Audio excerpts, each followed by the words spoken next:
esse mesmo sentimento de alegria por mais uma oportunidade de estar na casa do Senhor, né? Deus conhece o nosso coração. A gente fica o dia inteiro correndo atrás de tantas coisas, mas olhando para o relógio, pensando, ai, graças a Deus, está quase na hora. Não é assim? Obrigada. E que Deus corresponda a isso nessa noite, mais uma vez, enchendo nossos corações da alegria da sua presença. Nós vamos para a palavra do Senhor. Daqui a pouco, depois da ministração, os irmãos do louvor voltam para continuar adorando a Deus conosco. Então, nós estamos na 1 de Pedro, capítulo 1. E creio que hoje finalizamos essa porção que está nos versículos 3 e 4.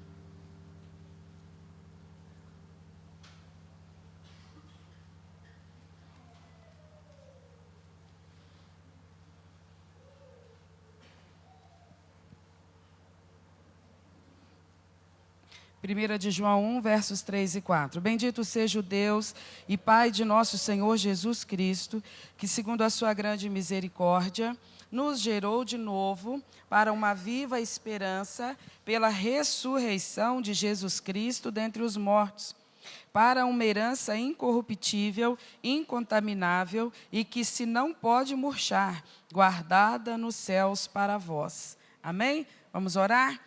Senhor Deus, que a Tua palavra, mais uma vez, seja liberada com poder e unção e graça. E todos nós reunidos aqui tenhamos mais uma linda experiência com o Senhor, por meio da Tua palavra e da Tua presença. Contempla-nos neste lugar, Deus. O Senhor nos deste força para chegar até aqui. E nós sabemos que o Senhor se faz presente no meio de nós. Então nós te suplicamos, Deus, libera a Tua palavra, fala com o Teu povo, Senhor. Olha para as nossas vidas nesse momento, sedentos por Ti, necessitados de vida espiritual vibrando em nós. Então nós te suplicamos que seja uma grande e poderosa experiência contigo nesta noite, em nome de Jesus. Amém? Senta no seu lugar então. Então nós vamos concluir essa parte, onde o apóstolo está explicando àqueles irmãos que diante das suas perdas, estavam recebendo agora uma instrução, uma orientação que tinha a finalidade de virar o foco deles, que eles não estivessem focados nas tais perdas, mas estivessem focados nas garantias que de fato eles haviam recebido de Deus por meio de Cristo Jesus e aquelas que eles ainda iriam desfrutar. Então, muito bem. Versículo de número 3, diz especificamente, bendito seja o Deus e Pai de nosso Senhor Jesus Cristo, que segundo a sua misericórdia, aí vem relacionar 3 coisas. Gerou de novo para uma viva esperança pela ressurreição de Jesus Cristo. Então, já trabalhamos os 2 primeiros pontos, que é o ser gerado de novo. Já trabalhamos semana passada o 2º ponto, que é a questão da viva esperança. E agora essa última porção do versículo 3, onde ele fala pela ressurreição de Jesus Cristo. No versículo 4, ele vem descrevendo essa viva esperança, ou a herança, o tesouro que aguarda os salvos em Cristo Jesus, nessa fase da experiência com Deus, que será a eternidade. Focaremos então nesse 3º ponto do versículo 3. O que a gente entende, por tudo que está sendo dito, é que o apóstolo Pedro origina tudo numa pessoa, na pessoa de Deus, o Pai do nosso Senhor Jesus Cristo. Você percebe aqui no versículo 3 como é que ele faz essas colocações. Ele diz, bendito seja o Deus e Pai de nosso Senhor Jesus Cristo, que fez o quê, Pedro? Bendito seja o Deus e Pai de nosso Senhor Jesus Cristo, que fez, pela sua infinita misericórdia, nos gerou de novo para uma viva esperança, nos gerou de novo para uma viva esperança por meio do poder pelo qual ele ressuscitou o seu próprio Filho Jesus Cristo dentre os mortos. Então, a verdade é que todo o processo do resgate do perdido, da experiência da evangelização, da experiência da conversão, da experiência do compromisso com Cristo e do segmento dessa vida cristã, que precisa ser conforme nós vimos. Se de fato houve um novo nascimento, se de fato foi gerado de novo, então vai ser para uma nova vida. Nós vimos isso, os irmãos estão lembrados? Se ele gerou de novo, é porque é para uma nova vida. Porque se não é para uma nova vida, não precisava ter gerado de novo. Então, uma nova estrutura, uma nova vida estabelecida no íntimo, na alma daquele que se converte. É isso que é ser gerado de novo. E que conduz esse renascido para essa nova vida, que eu poderia trocar por outra expressão, eu poderia trocar para o padrão de santidade, porque a nova vida é exatamente isso, é o compromisso com o padrão de santidade estabelecido pela palavra do Senhor. E que não vai conseguir fazer com que essa nova vida e esse padrão de santidade aperfeiçoem o nosso viver nessa terra de uma tal forma que aqui nós sejamos glorificados. Isso não está dito na palavra. Por isso, Pedro menciona a viva esperança, que é justamente o tempo da eternidade, quando então nós chegaremos à plenitude da obra, da graça de Deus na nossa vida. Então, ele está falando de alguma coisa que está em andamento, pelo poder de Deus, pela misericórdia de Deus. O que está em andamento? O processo do novo nascimento, alcançando perdidos, em sendo alcançados, o processo da santidade, da nova vida na presença de Deus. E concluindo tudo isso, no final da vivência terrestre desse convertido, a glorificação, quando da sua entrada para a eternidade com Cristo Jesus. Então, eu creio que isso tudo está bem claro. O que precisamos enfatizar aqui nessa noite é justamente de onde se origina a ferramenta, os instrumentos, o subsídio, para que isso tudo seja possível. A palavra de Deus, por meio do apóstolo Pedro, por meio da boca do próprio Senhor Jesus Cristo, por meio de ensinos do apóstolo Paulo, ensinam repetidamente isso, que todo esse processo é todo ele creditado ao poder de Deus, atuando na vida do ser humano.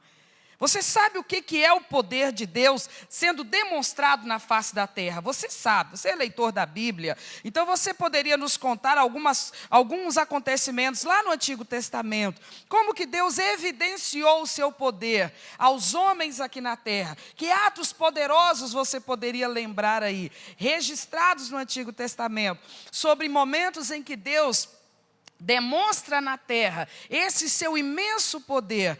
Que atos poderosos você consegue lembrar? E você lembra de alguma coisa?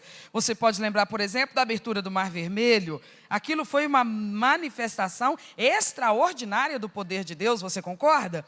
Você poderia lembrar também das muralhas de Jericó que ruíram, muralhas que não eram um muro qualquer, como os que cercam nossa residência hoje, mas eram muros, segundo os historiadores, que dizem que sobre o teto desses muros, sobre a base superior desses muros, podiam passar hoje 2 veículos emparelhados, tamanha a largura desses muros. Então, eram muros que eram para transformar aquelas cidades em fortalezas, intransponível este muro. Mas a palavra diz que o poder de Deus jogou essa muralha por terra. Porque os hebreus que precisavam adentrar Jericó não tinham instrumentos para explodir aquele muro. Eles não tinham como entrar na cidade de Jericó, mas o poder de Deus se manifestou e a muralha veio abaixo. Você poderia lembrar de momentos, por exemplo, como o vivido por um único homem, Daniel, na cova dos leões, ficou ali uma noite inteira preso com leões famintos e não havia razão lógica e racional para aquelas feras não consumirem o corpo daquele homem, mas de fato não consumiram, porque o poder de Deus protegeu aquele moço. Você vai encontrar lá no Antigo Testamento relatos, por exemplo, do poder de Deus atuando, ressuscitando pessoas, curando pessoas. Então o Senhor Deus, ao longo do seu contato e da sua revelação à humanidade, ele vai dando demonstrações desse poder. Se você olhar os registros do Novo Testamento, no ministério de Jesus Cristo, você vai poder também contar tantos outros momentos, por exemplo, quando ele faz cessar uma tempestade, ele faz cessar uma ventania muito forte, que estava quase virando o barco onde eles estavam. Ele caminha por sobre as águas, ele faz com que Pedro caminhe sobre as águas, ele cura leprosos, ele cura paralíticos de nascença, cegos de nascença, surdos de nascença. Ele faz com que mortos sejam ressuscitados, inclusive um que já estava morto há 4 dias. Então isso tudo, o que é? Demonstração do poder de Deus. Porque não existe indivíduo, não existe ser na face da terra com recursos para operar essas coisas, para fazer acontecer essas coisas. Sem falar de tudo que é está exposto diante dos nossos olhos, obra da mão de Deus, da criação divina. Então nós nem estamos falando disso, estamos falando de eventos e momentos onde a manifestação do poder de Deus trouxe para pessoas livramentos, provisões, proteção, ajuda, cura, libertação de demônios. Enfim, nós temos muitas demonstrações disso que Pedro está falando aqui, do que Jesus também fala, do que Paulo também fala, que é o poder de Deus. Em algumas porções da Bíblia, ao invés da expressão poder, você vai encontrar a expressão virtude de Deus, que quer dizer a mesma coisa.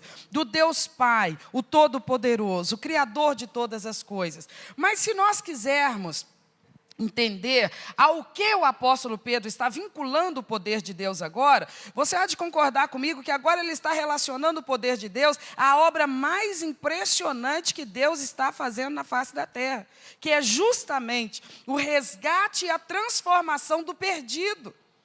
Esse é o maior milagre. Esse é o mais impressionante milagre e a mais impressionante demonstração do poder de Deus, porque isso é coisa que não se pode conceber acontecer. Porque depois da queda da humanidade, lá no Jardim do Éden, o caminho para o qual a humanidade se direciona não é para Deus, mas é para se afastar de Deus, cada vez mais. Então não havia como o homem refazer esse caminho, voltar-se para Deus por si só, ou por qualquer outra força que fosse. Então o poder de Deus é que atua na conversão de um pecador, na transformação de um pecador. Você sabe do que eu estou falando? Estou falando da sua própria experiência de conversão. Eu estou te falando da minha própria experiência de conversão. Foi um momento em que o poder de Deus atuou na minha vida e na sua vida, de um jeito assim, invisível a olhos humanos, mas a nossa alma percebeu esse momento quando alguma coisa espetacular começou a acontecer na nossa vida. Simplesmente os nossos olhos agora percebiam coisas que até então para nós estavam ocultas.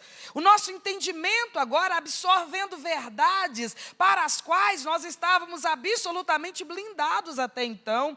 Mortos espiritualmente, era assim que nós vivíamos, era assim que nós estávamos. O nosso estado antes da conversão, antes de sermos de novo gerados, era um estado que não tinha como reverter.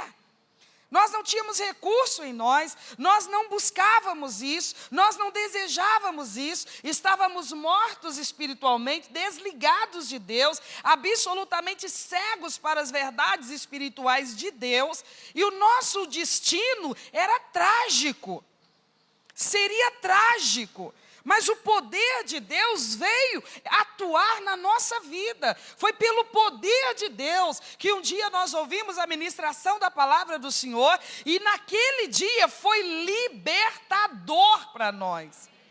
Talvez nós tenhamos ouvido vezes sem conta antes daquele dia, mas nós não fomos atingidos ou alcançados pelo poder que produz essa transformação. Naquele dia, o dia em que eu e você vivemos a nossa experiência de conversão, o poder de Deus atuou na nossa vida. Às vezes a gente acredita isso ao pregador, para nós ministrou naquela noite. Muito enganadamente, nós acreditamos a um pregador, o momento da experiência que nos levou à decisão por Cristo. Mas isso não é verdade e também não é justo, porque ser humano nenhum consegue produzir esse efeito na vida do outro. Esse momento, ele é misterioso demais. É o momento em que o Evangelho, ele atua com todo o seu poder na vida do homem.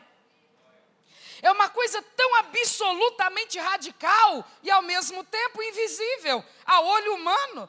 Porque você que está vivendo aquela experiência, percebe toda essa transformação no seu íntimo. Mas quem está ali à sua direita, à sua esquerda, à frente ou atrás de você, não percebe nada. Às vezes não há nenhuma evidência exterior, mas a mão de Deus está atuando no seu entendimento de uma tal maneira, quebrando grilhões, quebrando cárceres, nos quais você estava detido, retido, e confortavelmente ali, sem reconhecer que aquilo era uma prisão. Pelo contrário, nós estávamos tão perdidos, mas tão perdidos, mas tão perdidos, que na nossa perdição nós nos sentíamos livres. No nosso estado de perdição, nós nos sentíamos livres. Nós achávamos que éramos livres. Achávamos que vivíamos como escolhíamos viver, que fazíamos o que escolhíamos fazer, que agíamos como escolhíamos agir, mas na verdade nós éramos escravos. Nós estávamos detidos na cegueira espiritual, e isso nos fazia ter uma ótica das coisas deturpada. Porque as coisas erradas, perniciosas, perigosas, nós não víamos o mal que elas continham. Por isso nós íamos na direção dela com todo o fôlego que nós tínhamos.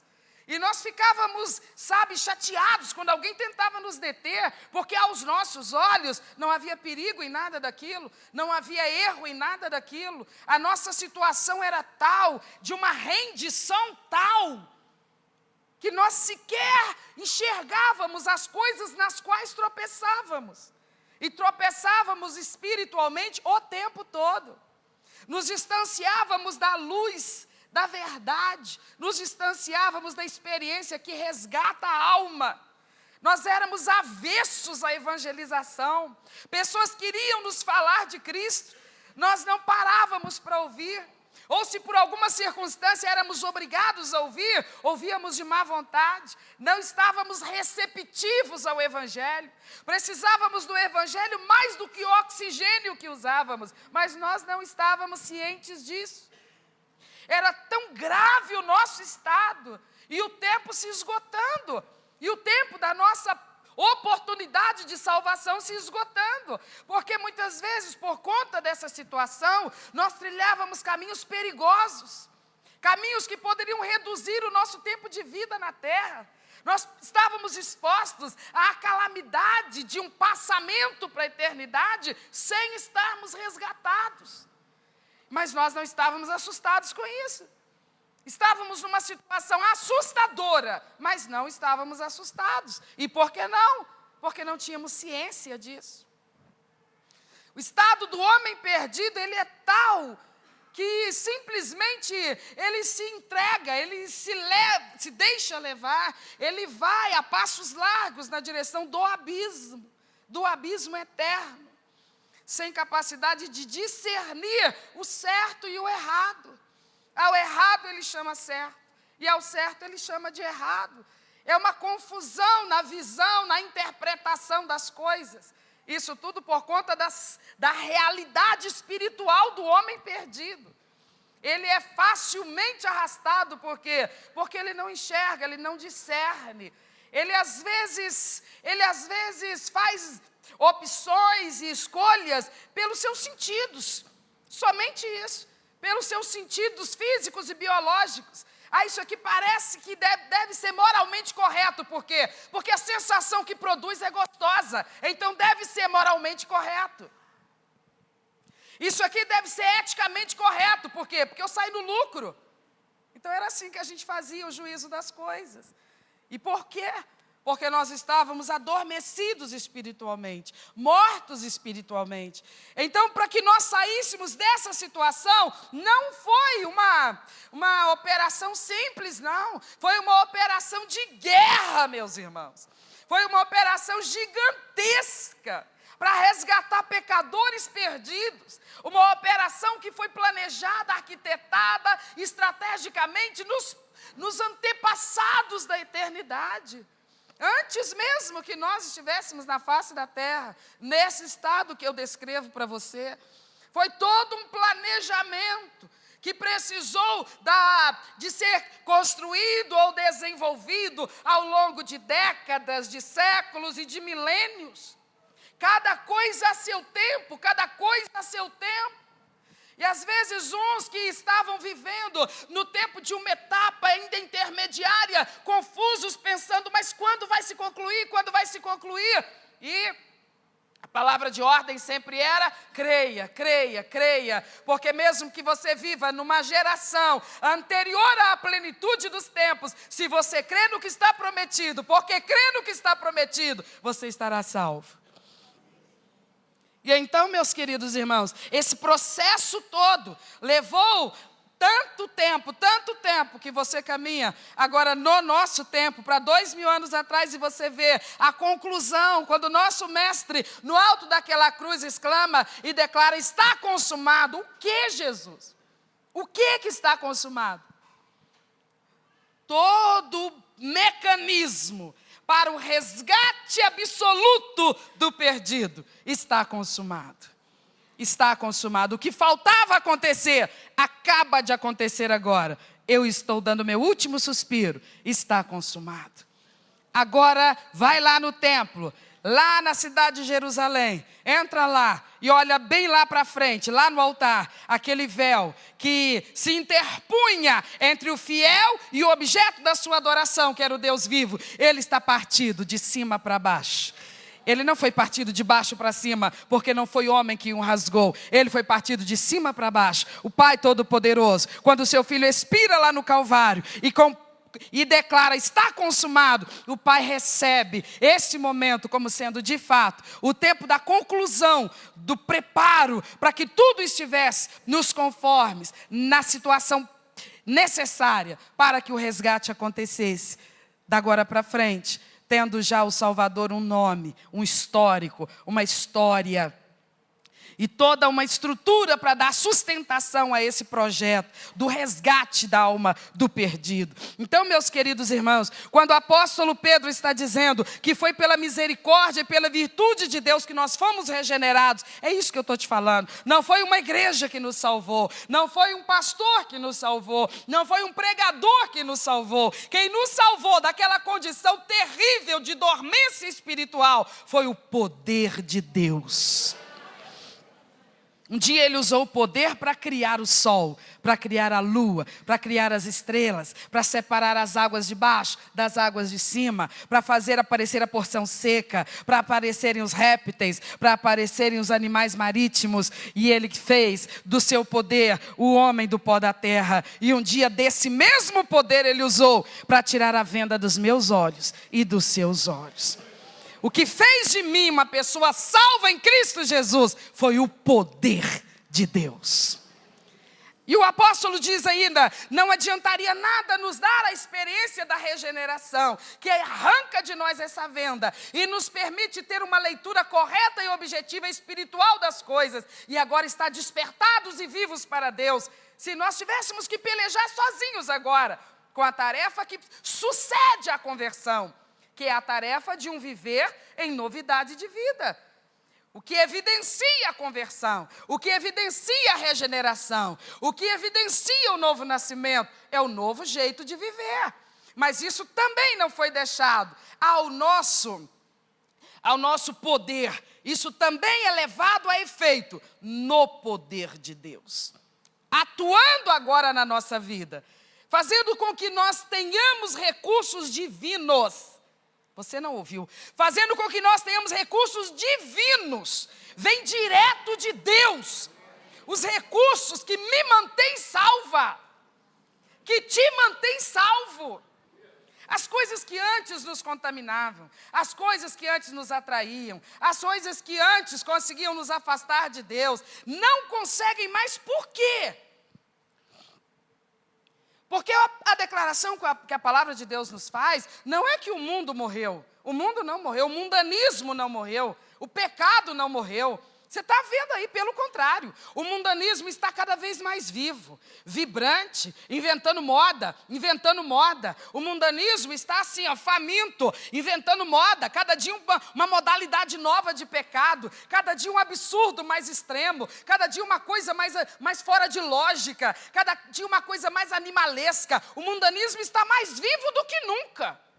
O pecado não morreu, o pecado está mais vivo do que nunca. Algemando pessoas, acorrentando pessoas, tentando atrair pessoas. Quem que morreu então? Não foi o mundanismo e não foi o pecado. Eu morri para o mundanismo, eu morri para o pecado. Quando que isso aconteceu? Quando o poder de Deus agiu na minha vida, me salvando, me gerando de novo. Isso não é alguma coisa que homens produzem em outros homens, é o poder de Deus. que o Espírito Santo nos alargue a compreensão dessa verdade nessa noite. Porque às vezes nós estamos confusos imaginando que nós vamos ter que suar a camisa para permanecer nesse caminho e não vai ser fácil e a nossa força é pequena. Mas que a verdade ilumine a nossa mente nessa noite. Não é na nossa força nem no nosso poder, é na força e no poder do Criador de todas as coisas. O único detalhe é que nós temos que estar ligados nele. Ele diz assim: chegai-vos a mim e eu... A correspondência, se nós não chegarmos a Ele, Ele se achegará a nós. Se o que falta na nossa vida é esse vigor espiritual, de fato, o que está nos faltando? O poder de Deus em nós. Porque se pelo poder fomos gerados de novo, precisaremos do mesmo poder espiritual para permanecermos no novo caminho, na nova vida que Ele preparou para nós. E aí o apóstolo diz, a outra questão, ele fala, nós fomos pelo poder gerados de novo para uma vida de santidade e para uma viva esperança. Então a gente volta naquilo que nós falamos na semana passada, que é justamente aquela parte da profecia relacionada à completude da graça de Deus na nossa vida, que nós ainda não vivemos, não vivenciamos. Nós vamos partir deste mundo e só então nós vamos saber e experimentar tudo que a Bíblia fala a respeito desse novo corpo, dessa nova estrutura, dessa glória da qual nós vamos ser revestidos. Nós vamos experimentar isso naquela oportunidade. Mas o apóstolo Pedro está dizendo assim, você tem uma demonstração de como isso se dará. Como se dará a sua transformação? É justamente pelo mesmo poder que está fazendo o plano divino de redenção do homem dar certo, funcionar na face da terra. Esse poder atuou na pessoa de Jesus Cristo, quando Deus o Pai o ressuscitou dentre os mortos. Então, graças e bendito seja o Deus, Pai de nosso Senhor Jesus Cristo, que nos gerou de novo para uma viva esperança pela ressurreição de Jesus Cristo. Pelo mesmo poder que Ele usou para ressuscitar Jesus Cristo. É com esse poder que Ele vai transformar o meu corpo mortal num corpo imortal. É com esse poder que Ele vai colocar em nós uma existência imortal. A demonstração aconteceu. Não quando Ele abriu o mar, não quando Ele derrubou as muralhas de Jericó, não quando Ele protegeu Daniel daquela noite com os leões, não quando Ele parou tempestades do seu ministério terreno, não quando Ele expulsou os demônios, curou paralíticos. A demonstração do tipo de poder, da quantidade, da plenitude de poder com a qual Ele vai nos transformar para entrarmos nas mansões celestiais. Essa demonstração aconteceu quando Ele ressuscitou Jesus dentre os mortos. É isso que Pedro está dizendo. Pelo que Ele fez no ato da ressurreição de Cristo, está provado e comprovado que isso vai acontecer conosco. Por que você acha que uma das coisas mais combatidas na biografia de Jesus Cristo é justamente o fato da sua ressurreição? Porque se isso cai por terra, se nós não cremos nisso, então nós não podemos crer em mais nada. Porque o poder que nos sustenta salvos é o poder que ressuscitou Jesus Cristo. O poder que nos garante que há um céu esperando por nós e que seremos transformados para habitar nele eternamente é o poder que ressuscitou Jesus Cristo. E se Jesus Cristo não foi ressuscitado, é porque esse poder não existe. Então eu estou crendo numa falácia, numa mentira, numa ilusão. Então eu preciso saber se creio ou não creio. Eu creio, nós cremos. Amém, meus irmãos? E por que nós cremos? Se nós não estávamos lá naquela madrugada de domingo, não fomos nós a chegar esbaforidos lá na pedra daquele túmulo e conversar com o anjo e ouvi-lo dizer, não o procure aqui, porque procuras um vivo dentre os mortos, ele não está mais aqui, ele já ressuscitou, não era eu, não era você lá. Tudo bem. Mas houve O testemunho daquelas mulheres, o testemunho posterior dos apóstolos, o testemunho de mais de 500 pessoas que o viram ressurreto. Houve o testemunho dos anjos, quando ali no Monte das Oliveiras, ele foi visto ascendendo aos céus, sendo elevado de volta aos céus, vivo, como dos céus havia descido. E há também o testemunho todo santo dia na minha vida e na sua, como de fato ele está presente e atuando, nos ouvindo. Sabe por quê? Porque ele não encerrou o seu ministério. O ministério dele nunca foi interrompido. O único diferencial é que agora o centro de operação dele é a sala do trono, o Santo dos Santos. O escritor aos Hebreus diz que lá ele vive eternamente para interceder por nós, aqui na terra. O nosso Salvador vivo está. Vivo está. Nós lemos semana passada o texto em Apocalipse capítulo 1, quando ele conversa com João na ilha de Patmos, e ele diz: eu sou aquele que vive. Estive morto, é verdade, mas eis que agora estou vivo para sempre. Aleluia! Aleluia! 1 aos Coríntios capítulo 6. 1 aos Coríntios capítulo 6. Verso de número 14, o apóstolo Paulo diz assim: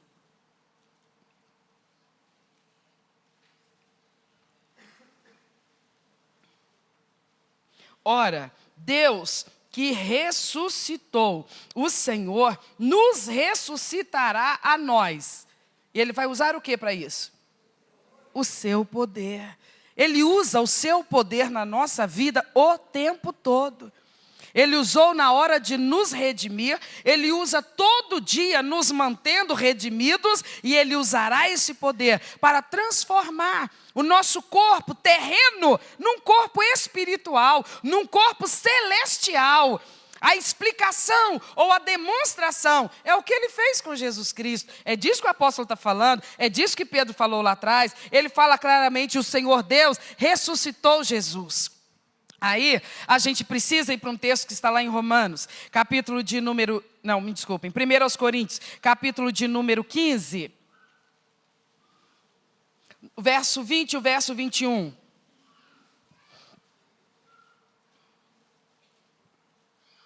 Mas agora, Cristo ressuscitou dos mortos e foi feito as primícias dos que dormem. Porque assim como a morte veio por um homem, também a ressurreição dos mortos veio por um... Olhe para mim, por favor.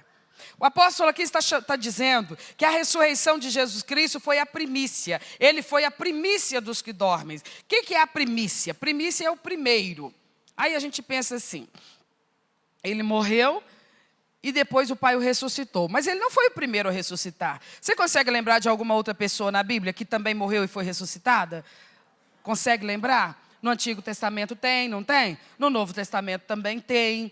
Tem pessoas que morreram e foram ressuscitadas pelo poder de Deus. Acontece que Paulo está fazendo uma diferenciação aqui. Ele está dizendo: Jesus é o primeiro a ser ressuscitado. É o primeiro dessa qualidade, dessa espécie diferente na humanidade. Ele é o primeiro. Mas como assim? Tantas pessoas morreram antes dele e foram ressuscitadas também. O que faz diferença é a qualidade da ressurreição.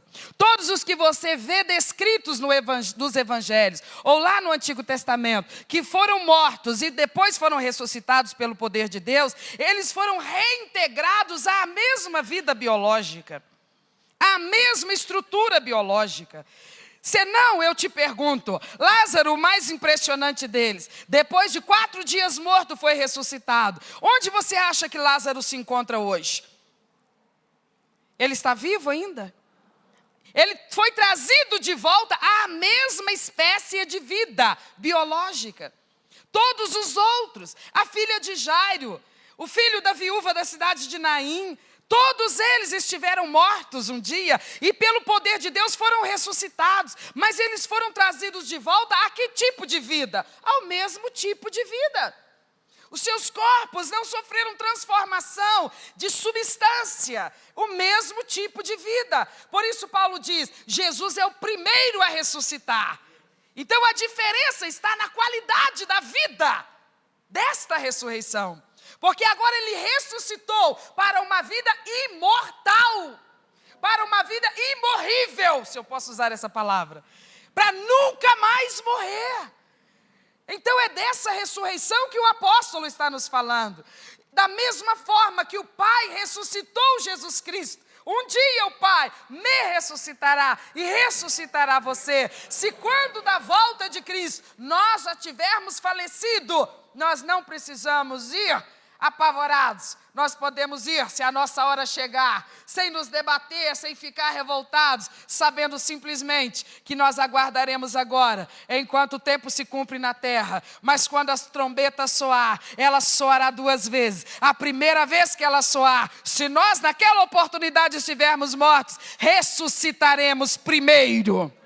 E teremos o nosso corpo transformado, num corpo glorificado, para entrarmos nas mansões celestiais. E ao soar da segunda vez aquela trombeta, os que estiverem vivos sofrerão a mesma transformação nos seus corpos, que embora não ressuscitados, porque não terão experimentado a morte, mas terão que receber essa transformação para penetrar nos ambientes celestiais, aonde o corpo físico, biológico, não tem vida para viver aquela quantidade de vida que tem lá. É muita vida que tem lá. Esse corpo não aguenta a quantidade de vida. Então nós vamos ter o nosso corpo transformado.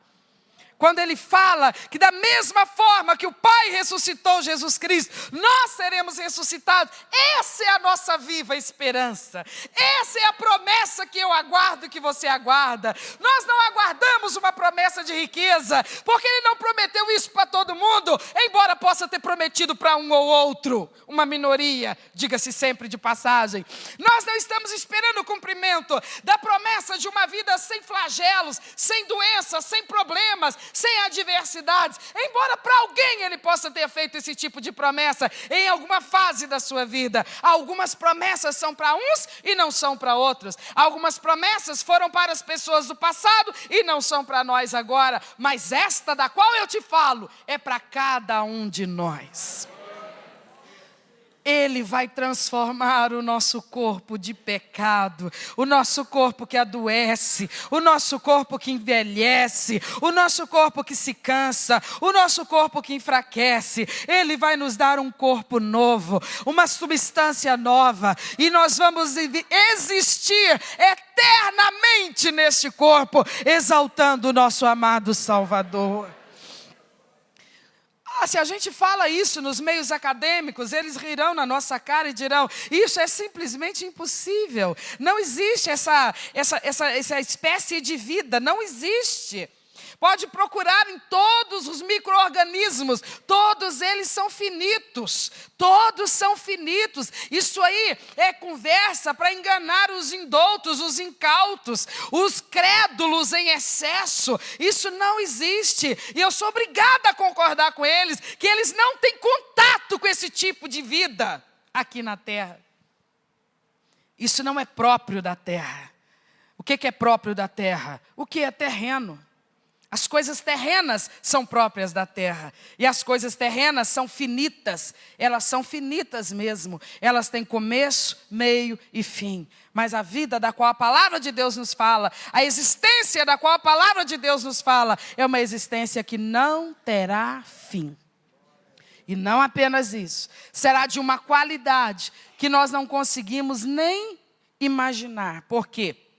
Ainda que a presença de Jesus ressurreto na terra, por aqueles 40 dias após a sua ressurreição, tenha deixado um legado de testemunhas que a ele viram, com ele falaram e nele tocaram.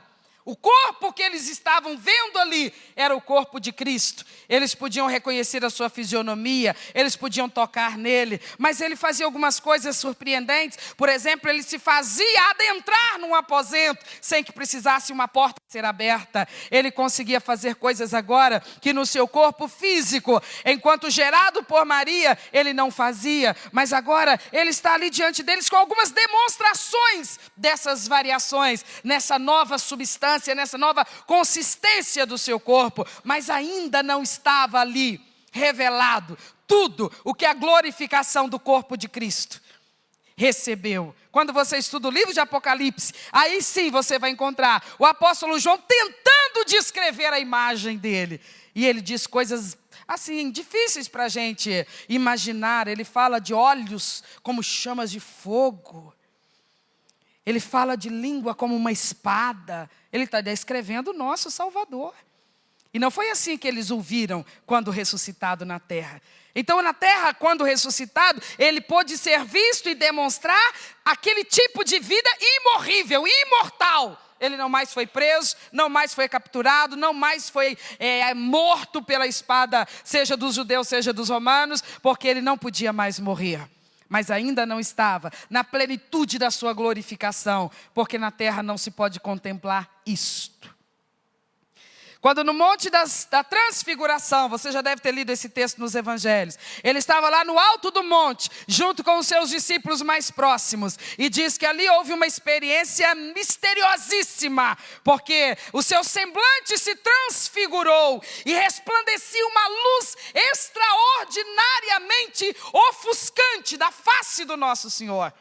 E os discípulos ficaram sem entender o que era aquilo, e abismados com aquela demonstração. Mas ainda não era, embora fosse uma demonstração daquilo que é próprio da sua estrutura nas mansões celestiais, ainda não era na plenitude daquilo que de fato ele é. Então eu preciso ir com você para um texto que está na primeira epístola de João, capítulo de número 3, os versos 1 e 2. 1 de João 3, versos 1 e 2, diz assim: vede quão grande amor nos tem concedido o Pai, que fôssemos chamados filhos de Deus. Por isso o mundo não nos conhece, porque não conhece a Ele. Amados, agora nós somos filhos de Deus. Agora nós já somos filhos de Deus, mas ainda não é manifesto o que nós havemos de ser. Mas nós sabemos que quando Ele se manifestar, nós seremos semelhantes a Ele, porque assim como Ele é, nós o... Você consegue entender o que Deus está falando com você nesse texto? Ele está nos dando uma garantia. Ele diz assim: você já é um filho de Deus. Aqui na terra, você ainda não chegou lá nas mansões celestiais, na eternidade de uma vida sem fim e cheia de glória, mas você já é um filho de Deus aqui na face da terra. Parece que não, porque você adoece como quem não é filho de Deus adoece. Você sofre problemas como pessoas que não confessam a fé no Filho de Deus também sofrem. Você está sujeito às ameaças que rodeiam os homens na terra, como qualquer outro indivíduo está sujeito. Então parece que não tem diferença nenhuma entre você que confessa Jesus como Senhor e Salvador, e por conta disso foi feito e é chamado Filho de Deus, daqueles que não o confessam e portanto não estão com a sua situação resolvida nos tribunais celestiais. Parece que não fez diferença você ter sido gerado de novo, ou parece que pouca diferença fez. Você sofre flagelos, você perde emprego, você passa angústias, você sofre ameaças, você enfrenta tantos dissabores quanto qualquer outro indivíduo na face da terra. Então parece que pouca diferença fez. Viva da fé, meu irmão. Da fé não nas coisas que homens falam, porque os que os homens falam com o microfone na mão na sua frente, não falam de si mesmo, falam de Deus, da parte de Deus, da palavra de Deus. Então quando você crê na pregação que eu trago para você, você não está acreditando numa mulher, você está acreditando na palavra de Deus, porque eu não me apresento para você com a minha palavra, eu me apresento diante de você com a palavra de Deus. E Ele garante para mim e para você, você já é filho. Você já é filho de Deus. Ele já te gerou de novo. O poder dele já atuou na sua vida para esse propósito. Você já tem a vida divina em você. Você tem Jesus como Senhor da sua vida, porque Ele só é teu Salvador se Ele for teu Senhor. Ele é Senhor da tua vida, então Ele é o teu Salvador. E porque você o confessa, Ele é o Cordeiro substituto. Ele resolveu tua dívida lá no tribunal celestial, e você é chamado filho de Deus. Mas João diz, embora seja isso verdade, também é verdade que ainda não está evidenciado tudo que isso representa na nossa própria estrutura, e não está mesmo. Nós ainda estamos lidando com as nossas fragilidades morais, fragilidades éticas, dificuldades espirituais. Nós lidamos com essas coisas todo o tempo. Mas o apóstolo, pelo Espírito Santo, nos diz, ainda não está revelado, mas esse dia vai chegar. Um dia você será tudo aquilo que o poder de Deus é capaz de transformar e fazer você vir a ser. Você sabe o que é? Um dia nós sermos aquelas pessoas que nenhuma fagulha de malícia vai estar mais em nós. Nada que destoe da pureza do ambiente celestial vai estar em nós. Você sabe o que era um dia você ter uma vida, uma existência que não é suscetível a nenhum perigo, nem biológico, nem de homens violentos, ameaça nenhuma, vai tirar o seu sono, vai te preocupar, porque você não estará sujeito mais às coisas às quais nós estamos sujeitos hoje. Tem pessoas pensando, eu estou no Evangelho, eu vou encostar Deus na parede, Ele promete muitas coisas, e eu quero receber essas coisas, mas pelo que esse povo está brigando? Por dinheiro no banco, dinheiro no bolso? É por isso, é por essas coisas que nós devemos que lutar arduamente em oração. Elas têm o seu valor, elas têm a sua importância, mas ainda que elas cheguem até nós, até que dia nós desfrutaremos delas, meus irmãos? Só até o nosso último suspiro, porque quando esse dia chegar, todas essas benesses ficarão aqui, porque elas são para o corpo mortal. Por isso Jesus falou, ajunta tesouro lá em cima, ajunta tesouro nos céus, junta, porque é lá que você vai viver a parte maior de toda a sua existência, porque você foi feito alma vivente, e a partir daquele momento você já tem algo em você que é imortal, que é a sua alma. Apenas o seu corpo a morte mata, ela só mata seu corpo, ela não mata a sua alma. De qualquer forma, a sua alma já é imortal, mas ela estaria condenada a uma eternidade de sofrimento longe de Deus.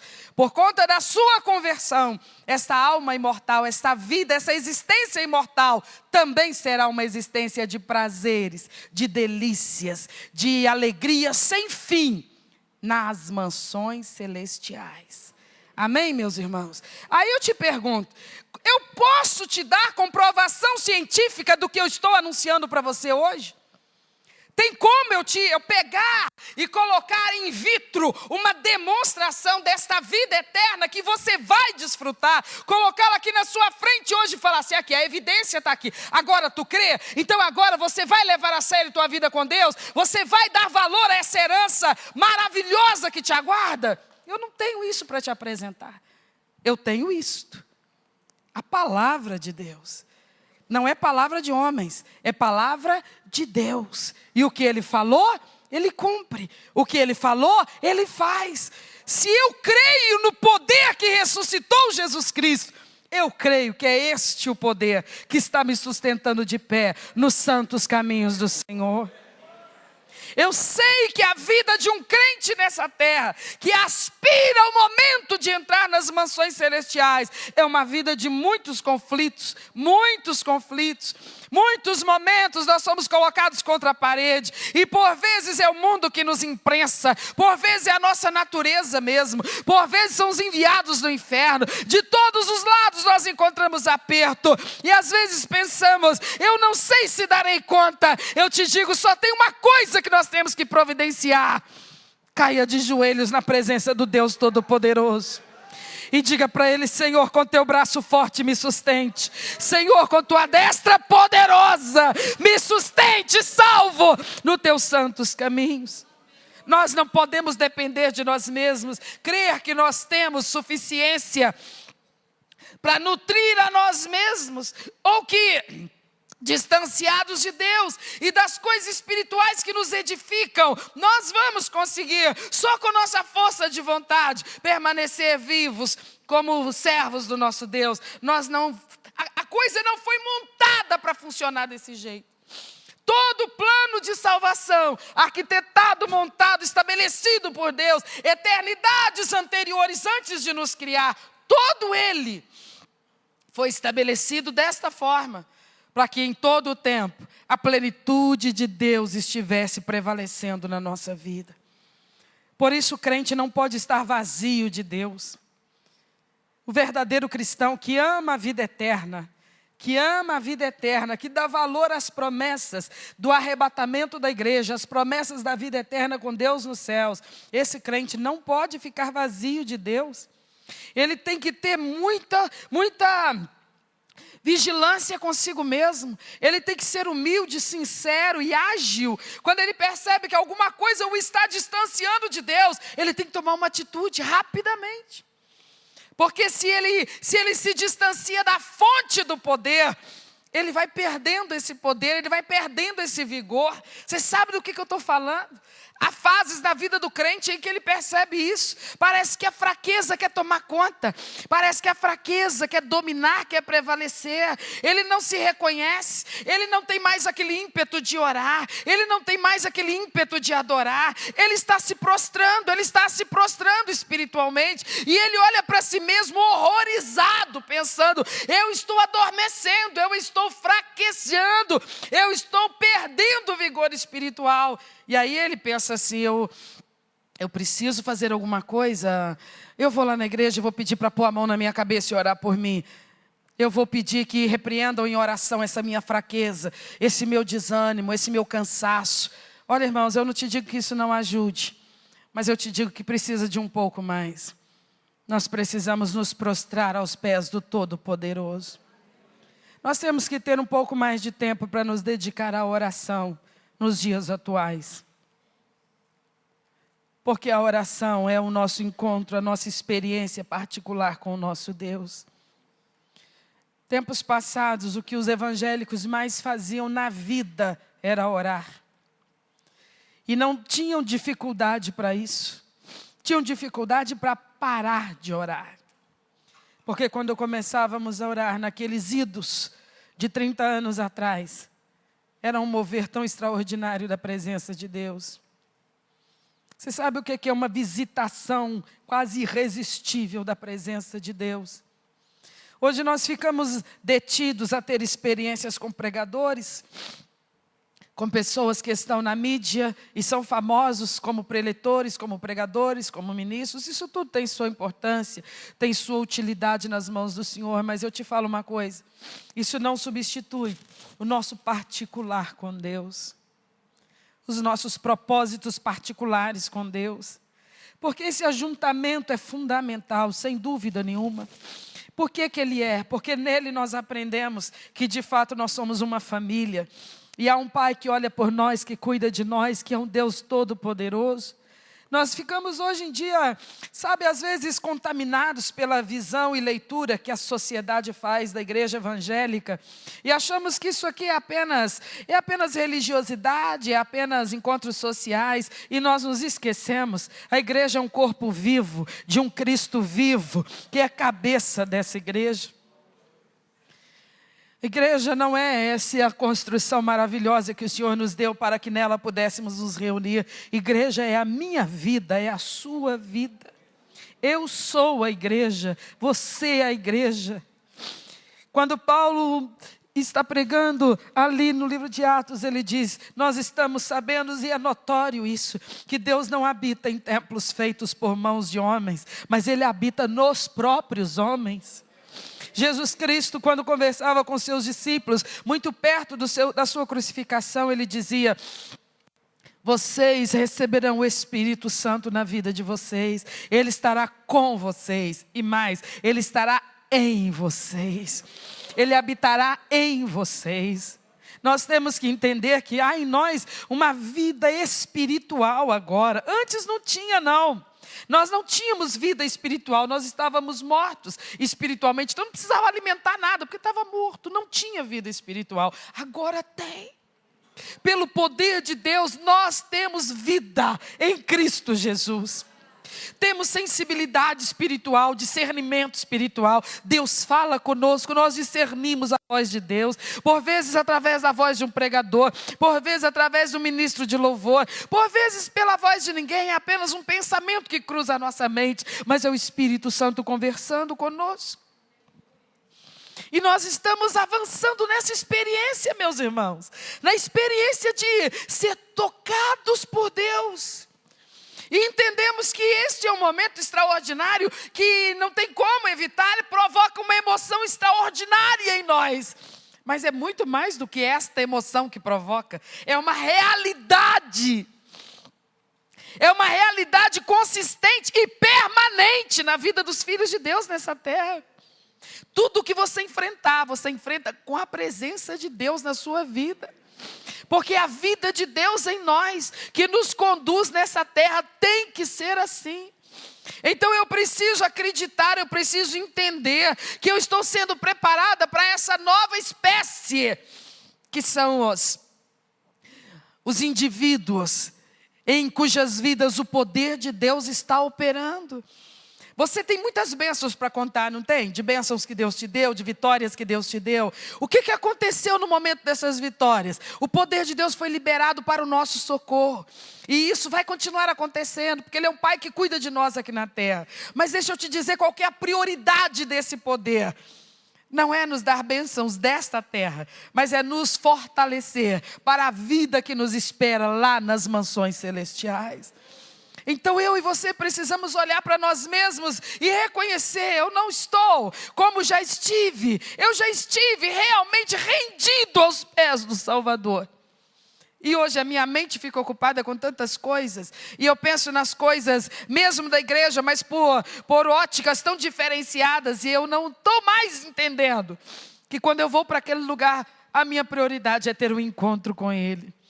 Que quando eu abro a boca para cantar, seja em cima do altar, seja sentado nos bancos, eu não estou ali para mais nada que não seja tocar o coração dEle. Simplesmente porque Ele é o centro da minha vida. E se Ele não é o centro da minha vida, então eu não estou vivendo a nova vida que eu preciso viver como um servo de Deus, alguém que está sendo preparado para a eternidade com Cristo.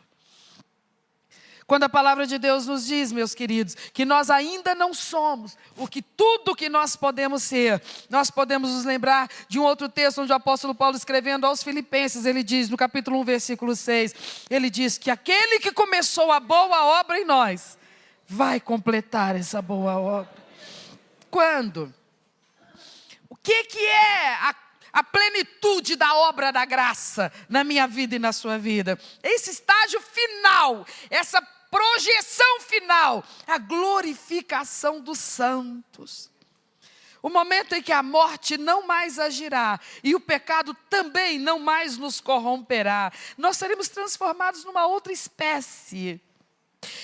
Olha, o Jesus falou assim, uma vez com os discípulos, eles disseram assim: Senhor Deus, deixa eu colocar um caso hipotético aqui para o Senhor Jesus. Uma mulher casou-se com uma pessoa, só que o seu marido veio a falecer. Conforme os nossos costumes judaicos, ela casou então com o irmão mais novo, logo imediato desse seu falecido marido. Mas esse irmão mais novo também veio a falecer. Então, como é o costume judaico, outro irmão mais novo, abaixo ainda do segundo, desposou essa viúva, para que então ficasse resguardada essa família. Agora nós lhe perguntamos, Senhor, a respeito das coisas lá do porvir, sobre as quais nós estamos curiosos e nós ainda não chegamos lá para saber como de fato as coisas são. Então nos diga, nesse caso hipotético, quando ela estiver lá nas mansões celestiais e esses 3 que foram seus maridos aqui na terra, legalmente, conforme a nossa lei e o nosso costume, qual deles a desposará nas mansões celestiais? E o mestre lhes diz assim: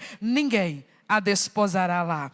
Porque lá não se casa, nem se dá em casamento. Lá eles serão semelhantes aos anjos. Não se casam, nem se dão em casamento. Ele está falando de que é uma espécie diferente que vai adentrar os céus. Nos céus habitam de todo sempre o Pai, o Filho, o Espírito Santo. A divina, eterna e toda poderosa Trindade que nós confessamos.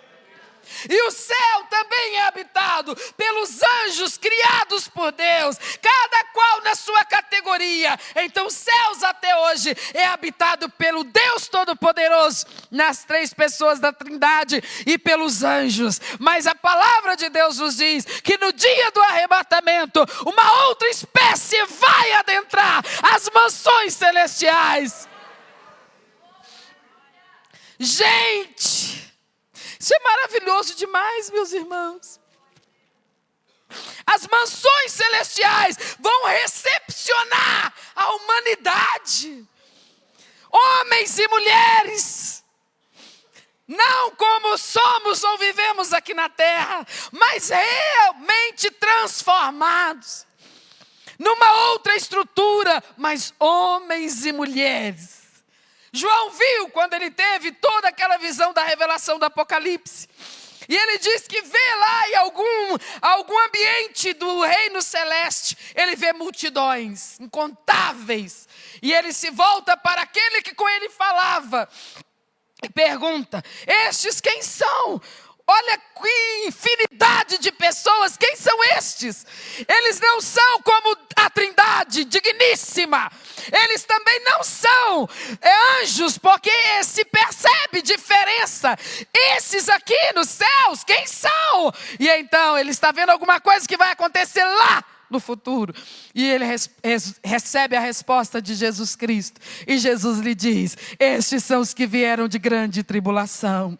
Lavaram as suas vestiduras no sangue do Cordeiro. Eles não se contaminaram com as coisas que os separariam da comunhão comigo. E eles estão sendo recebidos nas mansões celestiais. E aqui eu enxugarei dos seus olhos toda lágrima. Aqui não haverá dor. Aqui não haverá morte. Aqui não haverá tristeza.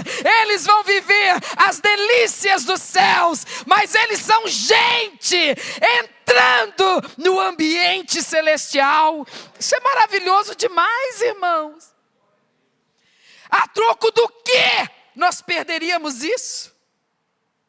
Eu te pergunto, como o apóstolo Paulo escrevendo aos Romanos, capítulo de número 8, ele pergunta, ele faz um discurso e ele fala: quem nos separará do amor de Deus que está em Cristo Jesus?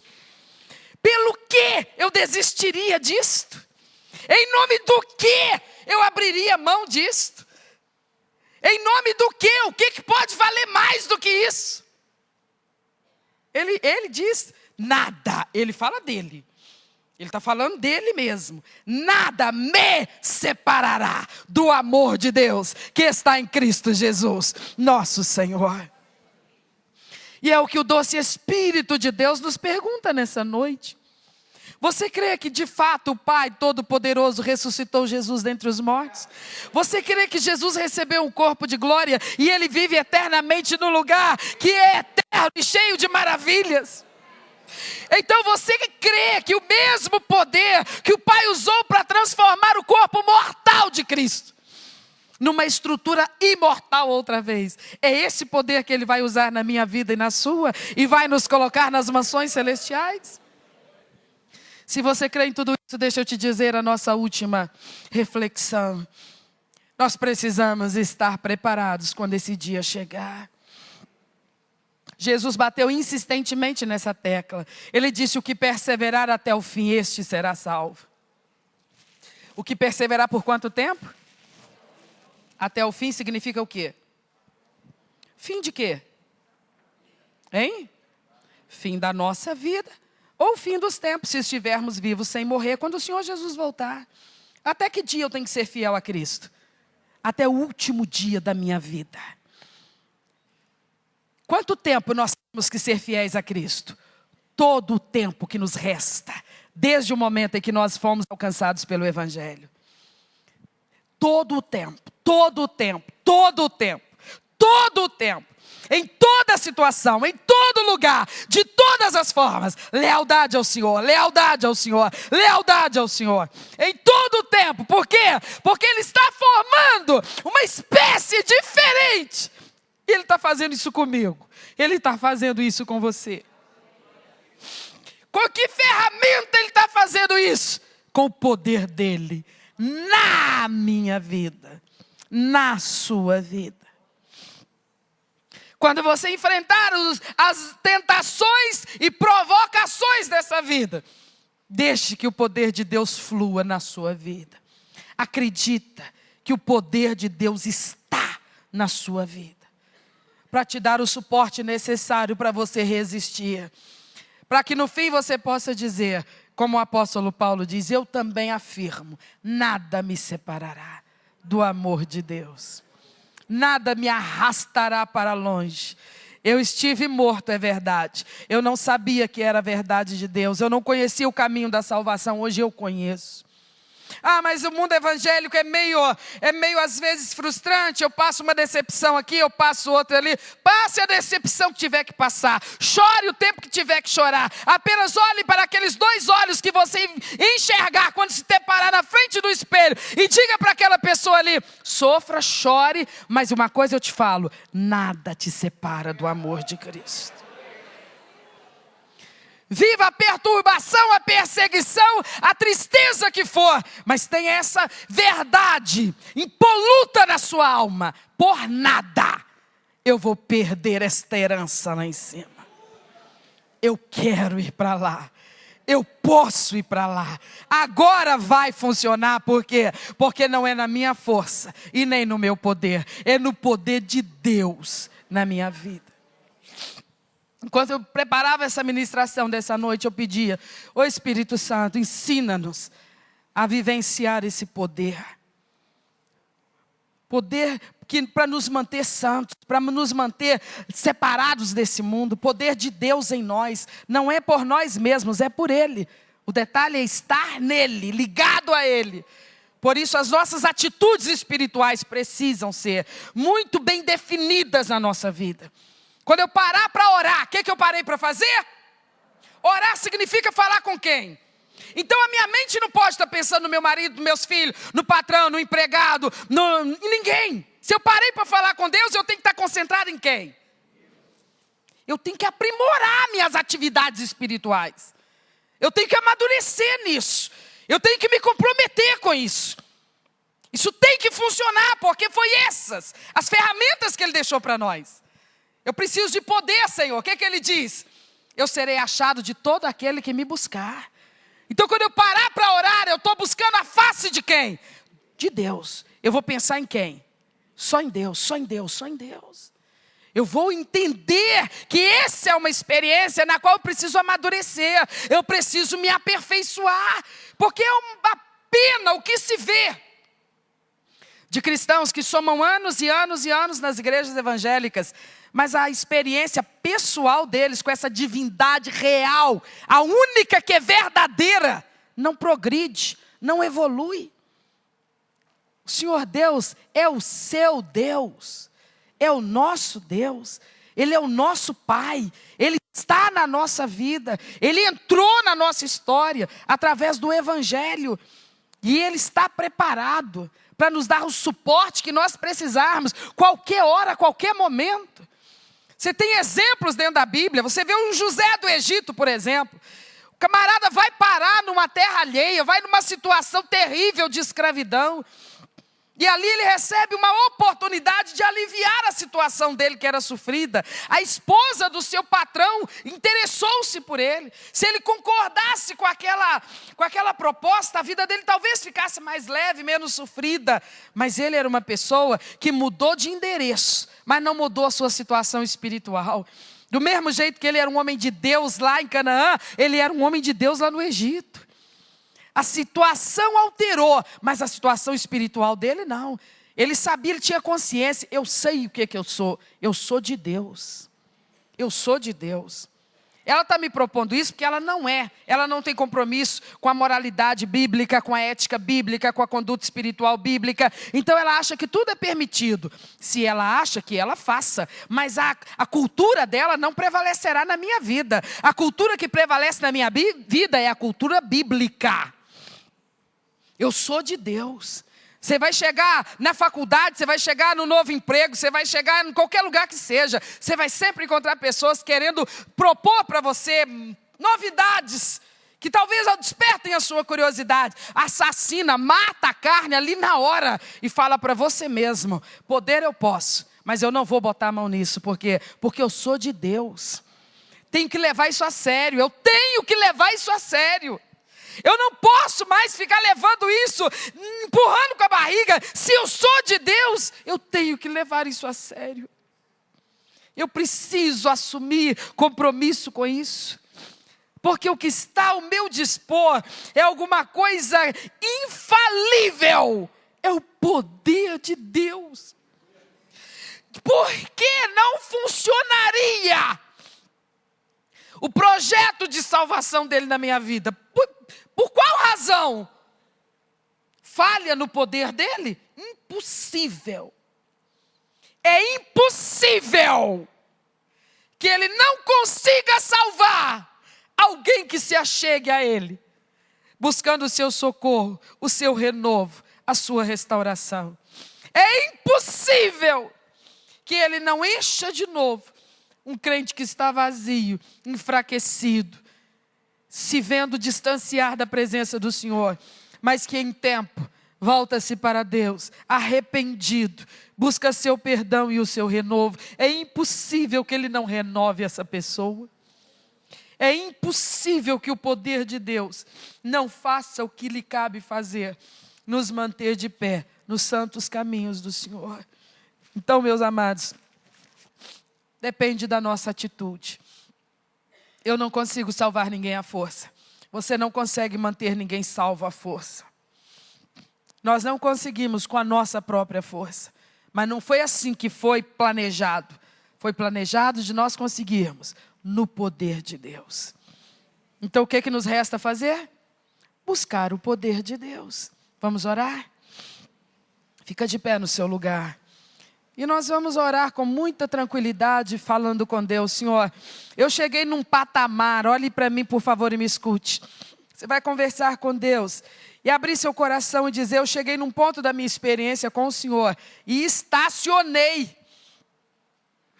Eu não estou como eu era lá atrás, sem nenhuma noção das verdades espirituais, não. Alguma coisa eu avancei, mas chegou um determinado ponto que eu estacionei.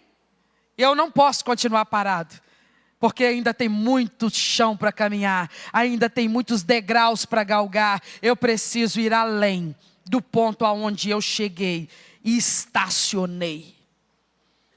O Espírito Santo de Deus quer colocar gente em movimento aqui nesta noite. Pessoas que não estão no mundo, mas elas estão estacionadas na sua experiência com Deus. Deus tem uma experiência nova todos os dias para derramar sobre as nossas vidas. Homens e mulheres, moços e moças, nós precisamos do poder de Deus na nossa vida. Feche os seus olhos, por favor. Eu queria que você conversasse com Deus agora. Queria que você tivesse uma experiência como se você estivesse sozinho num quarto. Só você e Deus. Você está fazendo uma oração particular ali.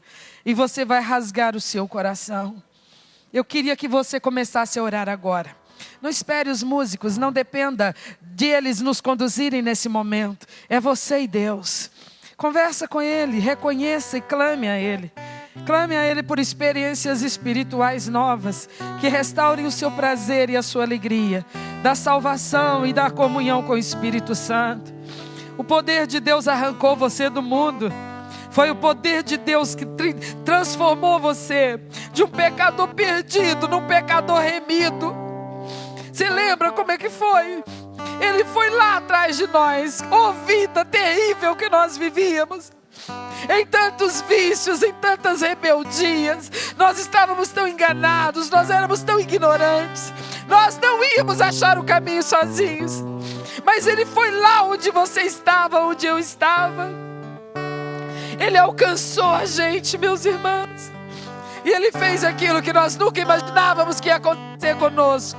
Ele transformou a gente em crente. Ele transformou a gente em homens de Deus e mulheres de Deus. E é isso que nós somos hoje. Nós somos povo de Deus. Quem fez isso conosco não foi uma igreja, não foi um pastor, não foi um pregador. Foi o poder de Deus, igreja. E é esse poder que está na sua vida. Ele não te levou e te deixou. Ele está na sua vida. Fale com Deus. Peça a Ele que renove na sua vida o poder e a presença dEle. Deixa Ele te conduzir. Deixa Ele te conduzir. Se concentra nele, conversa com Ele. Fala para Ele, rasga teu coração. Quebra essa indiferença, quebra essa resistência. Não se distrai com nada nem com ninguém. É Deus, é Deus, é Deus. Teu Pai, teu Senhor, teu resgatador. Louva Ele pela experiência da salvação.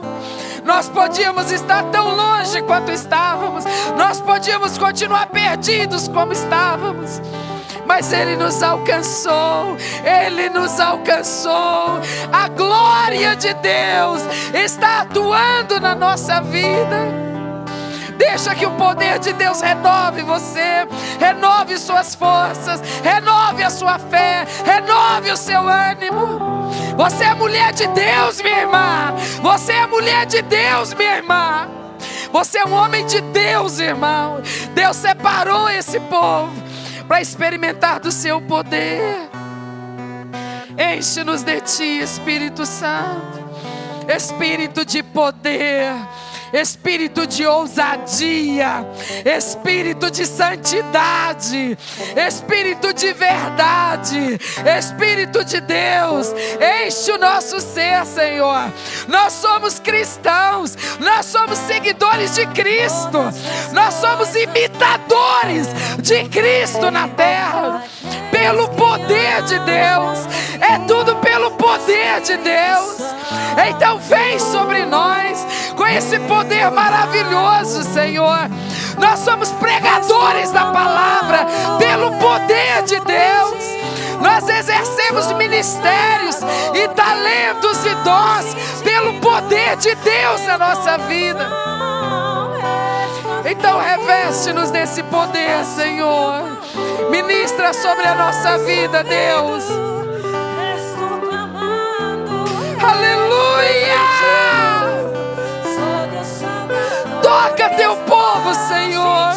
Toca-nos com teu poder nesta noite. Levanta o que está prostrado, levanta o que está caído, Deus.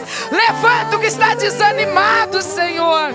Restaura o vigor, restaura, Deus, restaura o ânimo para orar, para jejuar, para estar na igreja, para adorar, para cumprir o chamado, para cumprir o ministério. Restaura o ânimo, Pai. Oh, meu Deus, toma-nos em Tuas mãos, Pai. Que o Teu poder toque corações aqui nessa noite. Vidas que o Senhor trouxe aqui para serem restauradas, para serem renovadas, Senhor. Maravilhoso Espírito Santo. Toca os que são Teus, Senhor. Manda fogo dos céus, poder do alto, Senhor. Poder que purifica, que restaura, que renova as forças e o ânimo, Deus. Aleluia! Batiza, Jesus! Batiza, Jesus! Sela com o Espírito Santo, Senhor! Sela com o Espírito Santo, Deus! Dá, Espírito de Deus! É promessa para a igreja, Senhor! É promessa para a igreja! Sela com o Espírito Santo, Deus!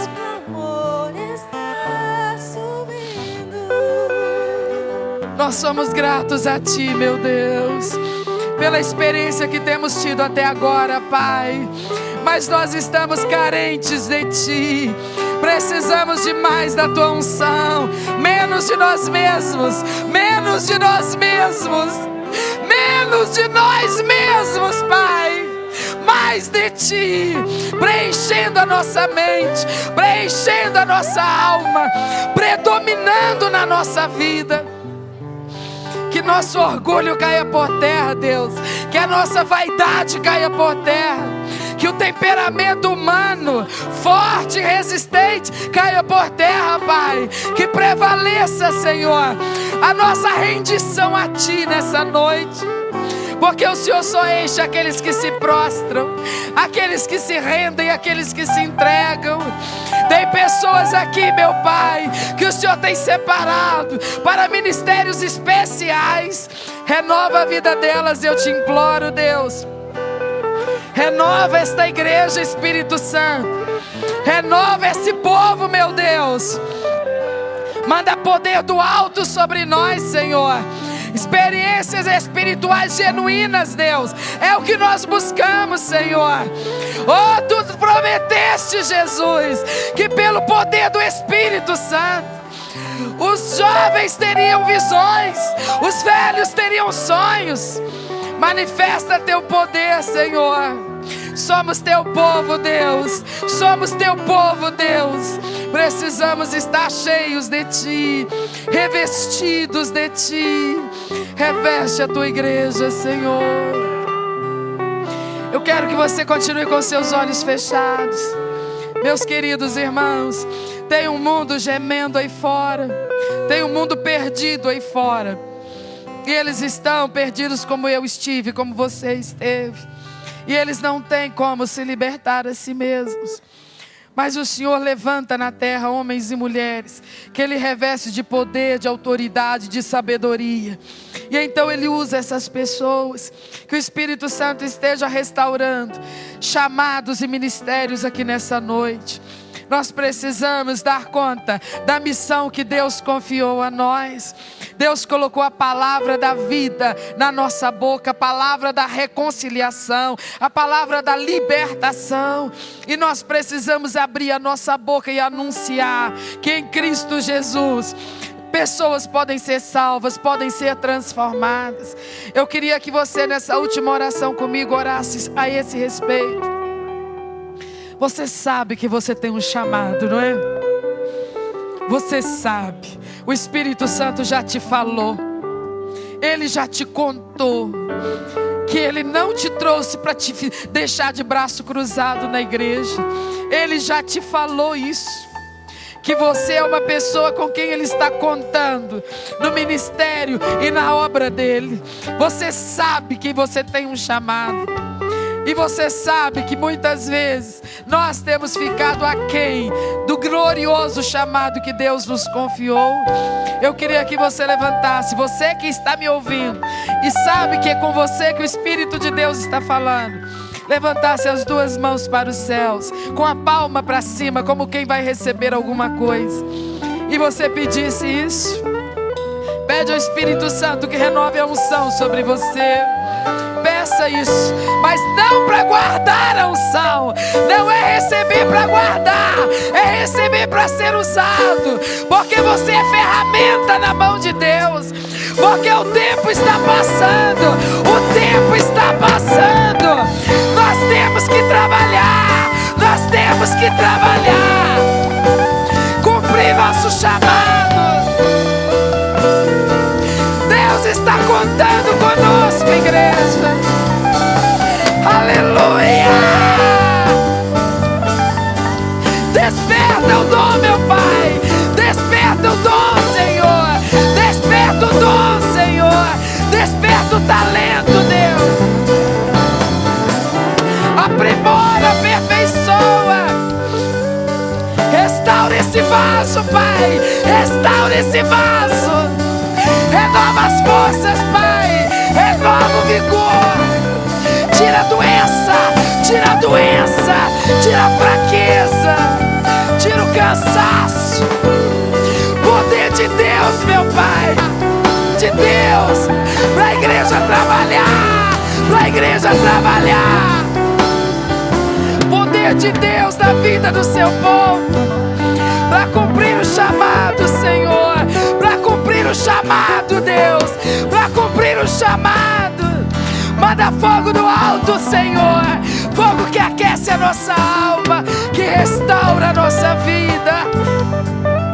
Oh, Espírito de Deus, eu quero que o Senhor trate de uma forma especial nessa noite com esta moça, com este moço, com esta mulher, com este homem que já serviram no passado a Satanás, fizeram tantas coisas para promover o reino das trevas, mas foram alcançados e hoje estão no reino da luz, na presença do Senhor. E agora o tempo deles é para prestar serviço ao reino do Senhor. E o Senhor confiou a essas pessoas talentos muito especiais, muito especiais. Então eu te peço nessa noite, Deus, confirma isso. Confirma isso na mente deles, no coração deles. Trata, Senhor, com muita direção na vida dessas pessoas, para que elas possam corresponder àquilo que o Senhor lhes tem confiado, com maturidade, constância, prudência, no poder de Deus, em nome de Jesus, e para a glória do Senhor eu te peço. Graças a Deus, amém, meus irmãos, glória ao nome do Senhor. Eu vou passar a palavra ao pastor Roberto, que vai encerrar o culto conosco. Se Deus falou o seu coração, eu queria que todos nós procurássemos, irmãos, deixar o Espírito Santo nos conduzir. O culto vai ter que acabar, porque a hora avança, não tem jeito, mas eu sei que o Espírito Santo, Ele vai promover algumas experiências muito especiais na vida de algumas pessoas aqui, porque nós estamos separados para Deus. E enquanto não chegamos lá para desfrutar aquela glória, enquanto estamos aqui, nós precisamos agir no poder de Deus, mostrando ao mundo o poder de Jesus Cristo para salvar os perdidos. Não duvide do poder de Deus. Ele não salvou você? Quem mais que Ele não pode salvar? Tem pessoas que você quer tanto ver salvas. Creia no poder de Deus. O poder de Deus vai salvar elas também. Me salvou, salvou você. Nós só precisamos dar bom testemunho e anunciar o Evangelho para essas pessoas. Que Deus abençoe sua vida, em nome de Jesus. Boa noite, irmãos. Paz seja convosco. A palavra de Deus falou contigo. O Espírito Santo está tratando com essa igreja, irmãos.